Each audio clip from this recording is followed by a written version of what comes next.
faço rádio assim um bocadinho a idolatrar-te a ti e ao Sérgio. Mas quero perguntar-te também, quando ouves falar em rádio comercial, o que é que te vem logo à cabeça?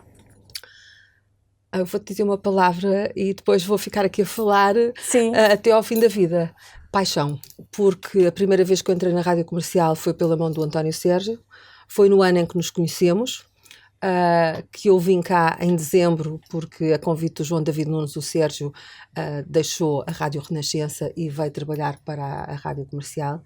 E aí, em 1980, salvo erro, dia 12 de janeiro, ele começou aqui.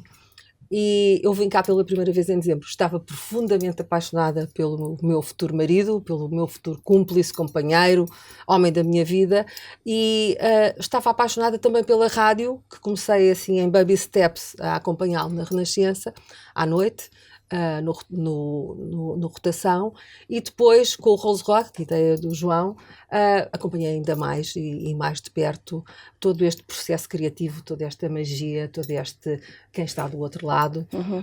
E pronto, é paixão, é a palavra que me vem. E fizeste parte de todos os programas do António Sérgio aqui na Rádio Comercial. Consegues dizer os nomes de todos? Vou tentar. O Sérgio começou por fazer o Rose Rock, depois a seguir fez o Som da Frente, fez a caixinha de música, muita gente não se lembra disso, mas ele fez isso ao fim de semana. Fez depois o Lança-Chamas, que fez mais ou menos ao mesmo tempo que o Som da Frente, com algum delay, mas fez também. Depois, feitos por mim, ele comigo, porque há assim, eu com ele e ele comigo. Portanto, fez o Loiras, Ruivas e Morenas, que foi a primeira vez que eu fiz voz em rádio, porque eu até lá o que fazia para o Sérgio era basicamente assistência de produção e de realização e escrevia textos. Tinha os sinais de fumo, ajudei-o muitas vezes a fazer a lista rebelde, ajudava-o a fazer toda a relação com os ouvintes, que era muito engraçada, porque à época, estamos a falar em 80, o que agora está contaminado no mainstream, na altura era perfeitamente alternativo. E então a senhora que estava na portaria via ois a chegarem, via pessoas tatuadas, via pessoas com alfinetes, com piercings, e pronto, já sabia, menina Ana Cristina, isto deve ser para o senhor António Sérgio.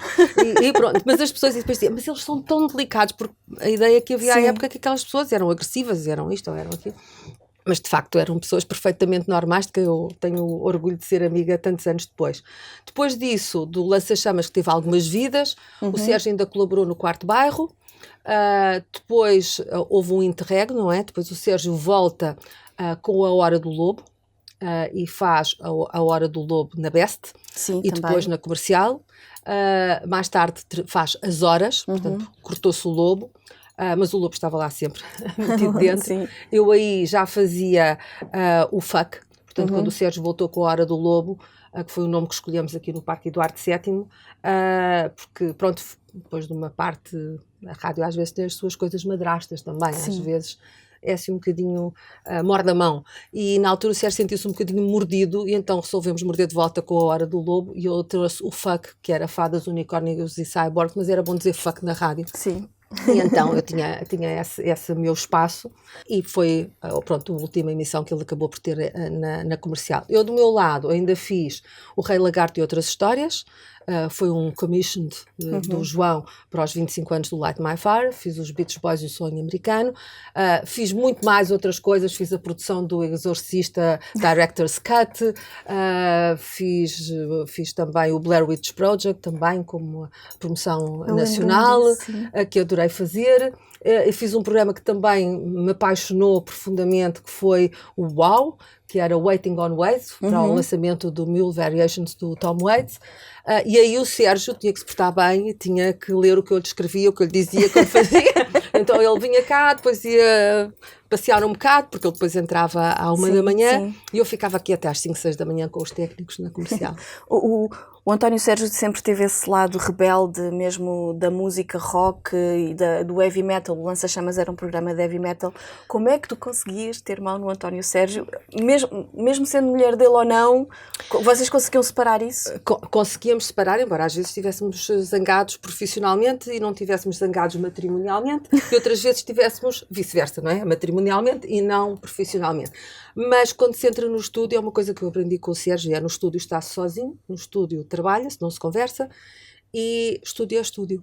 Pronto. Tínhamos uma piada que era olha o relógio, onde tu participaste, Sim. tu e a Ana Isabela Roja. Sim. Tenho que vos agradecer infinitamente. Foi uma grande festa que fizemos ao António Sérgio, que foi nos seus 55 anos. Reunimos um grupo de amigos, ele julgava que ia fazer a emissão, estava a Roginha Na mesa. Ele dizia, mas porque é que ela não sai? O Sérgio era muito chato com as pessoas, lembras-te? Ele queria que as pessoas saíssem porque ele tinha que se preparar e trazer as coisas. Mas a Isabela Roja não sai. Ela não saiu mesmo. Não, ela fica e tu agora vais para o local dos entrevistados. E foi com a tua cumplicidade que se fez esse maravilhoso programa. É verdade. Quando ele viu aquela malta Quando toda a ele viu entrar aquela no gente estúdio, toda ele a nem queria entrar no acreditar. estúdio e as pessoas que entraram por telefone, tu fizeste imensas gravações. Foi um momento lindo que eu tenho gravado, mas um momento maravilhoso para ele. E pronto, e felizmente que se fez essa festa, porque já não consegui fazer os 60 anos com ele vivo. É bom fazer as homenagens em vida, não é? Exatamente. Ou antes, tudo em vida, depois de morto faz-se o QB. O QB. Porque eu acho que aquela cena de explorar os mortos, nós gozávamos muito isso com a cena de Manchester. Morreu o Ian Curtis Fish, já faturaram um bocado, porque já morreu. Portanto, a cena dos 27 anos, dos mortos, aquilo tinha sempre um ar de exploração pela indústria. E eu, em relação ao Sérgio, acho que tenho conseguido isso, que é que as homenagens sejam o QB, ecléticas e discretas, como ele sempre foi a vida toda. Consegues dizer-me qual foi o teu momento mais marcante aqui na rádio? Olha, eu tenho N momentos aqui, claro. Mas o mais marcante aqui na rádio, aqui dentro desta casa, foi quando a Maria José Mauperrin me viu com o Zé Ribeiro no estúdio a gravar o primeiro programa para o Loiras. E passou, ouviu, o Zé Ribeiro já tinha dito, Ana, lê um bocado mais porque não sabes ler, e eu já cá volto.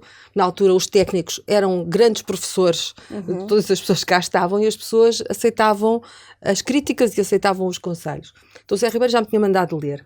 E a Maria José passou no corredor, entrou com a sua postura, a Maria José que perdemos este ano, uma grande senhora da rádio, olhou e disse, olha, a menina hoje não grave, é melhor ir para casa aprender a ler. E então chamou-me e disse-me o que é que eu devia fazer para conseguir ler. Então eu passei uma semana a andar na minha Renault 4 e a falar com a boca aberta para poder ter uma dição, a fazer os exercícios que ela me mandou. E portanto esse momento para mim foi marcante. E é a sequência do Jaime Fernandes numa festa de lançamento de grelha, porque havia festas para os lançamentos das grelhas da rádio, me dizer, tu é que vais dar voz. E o Sérgio disse, mas ela não sabe falar na rádio. E o Jaime disse, mas vai dar voz. E pronto, e ficaram assim, eu disse, o que é que vai acontecer? Mas pronto, tive a Maria José a ajudar-me. E bastidores da rádio, uma coisa que te tenha marcado já com os teus programas e com o Sérgio, qual foi assim uma história de bastidores engraçada que tenha ocorrido? Olha, de bastidores engraçada, acho que mais no lança-chamas do que no outro lado. Eu acho que o António não vai levar a mal, o António Freitas, que foi lançado no Lança-Chamas, perdoem o pleonasmo, e que atualmente é um grande homem do metal em Portugal. O António tinha imensa vergonha de falar na rádio. E então houve uma altura em que, pronto, o Sérgio e eu combinámos em que ele falava agachado debaixo da mesa, que era para não se ver. E então foi assim como o Gustavo Vidal, o António, o Paulo Fernandes, que era aquela turminha que fazia com ele o Lança-Chamas, começou por fazer a rádio, voz na rádio. Hoje é um grande senhor, ao fim e ao cabo, do metal em Portugal. Olha, e como é que tu olhas agora para a Comercial, líder de audiências? Acho fantástico. Eu acho que qualquer coisa que leve a que a rádio seja ouvida e que chegue às pessoas é importante. Eu continuo muito fiel ao McLuhan, ao meio quente, e eu continuo a achar que a rádio é dos meios mais quentes que nós temos.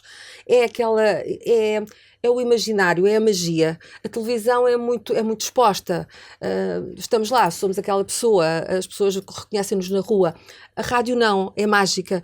É aquela voz que nos entra pelo ouvido e nós imaginamos essa pessoa como o nosso mundo onírico o quer. E por isso muita gente achava que o Sérgio era alto e espadaúdo e depois dizia assim, você é tão pequenino. E eu não me pode acontecer. Então esta miúda tão gira vai-me dizer que eu sou tão pequenino. Ele não era pequenino, era um homem perfeitamente normal, mas aquele vozeirão, aquele ar assim enovoado da voz dele, deviam pensar que ele era um Zé Ramos, também outro grande senhor. Mas não, o Sérgio tinha uma figura perfeitamente normal, mas as pessoas faziam-no grande. Uhum. E eu acho que essa magia, quer de construir a imagem da pessoa, quer de construir o próprio fácias da pessoa, tudo isso é algo que não é contabilizável em pixel de televisão. Uhum. E por isso acho excelente que a rádio em Portugal esteja a atingir os valores que vocês têm neste momento. São históricos, pelo que tenho sabido, e por isso é muito bom que haja uma rádio a quebrar esses recordes e a quebrar cada vez mais. Para além disso, vocês têm um programa da manhã que é imbatível, com Sim. pessoas que eu estimo imenso e imbatíveis também em termos de humor, em termos de profissionalismo, em termos de ideias, em termos de nos fazerem sentir bem. Por isso, estão de parabéns. E o futuro da rádio? O que é que achas que vai acontecer? Olha, acho que o futuro da rádio vai precisar de pessoas pretensamente mal comportadas como o António Sérgio.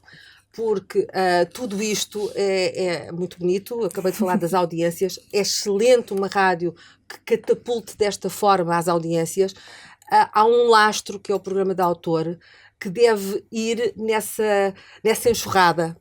E isso fazia-se muito nos anos 80 e nos anos 90, que também havia lideranças da audiência nessa altura, ou pelo menos audiências bastante boas, e havia uns programas de autor que iam nessa enxurrada e cumpriam a função do formar, informar e divertir. E acho que não devemos ficar só pelas audiências, mas também pela parte do formar e do informar.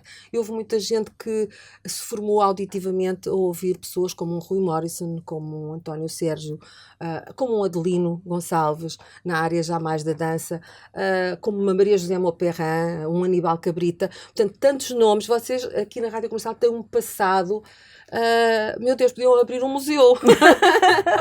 Porque têm aqui todas as estrelas do nosso firmamento de rádio, quase todas passaram por aqui a algum momento na vida, e há essa história que vocês têm que fazer jus e dar oportunidade à malta nova que não se comporta bem, que é mal comportada, como o António Sérgio, porque geralmente são pessoas com valores muito fortes. Ou antes, eu sou muito mais mal comportada que o Sérgio, não pareço. O Sérgio era uma pessoa com uns valores muito mais fechados e eu sou muito mais subversiva, portanto, o que parece mal comportado às vezes não é. E assim, estes infiltrados são um bocadinho mais terríveis, mas tem que ter espaço.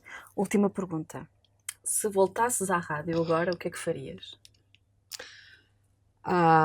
Ficava tão apaixonada que não sei o que é que iria fazer, mas é um gosto muito grande que eu tenho de voltar a fazer rádio. Mas pronto, como a minha neta faz rádio para os bonecos, eu se calhar também vou fazer um dia. Obrigada. Tchau. Beijinho, Patrícia. Isto foi mesmo importante. Oh,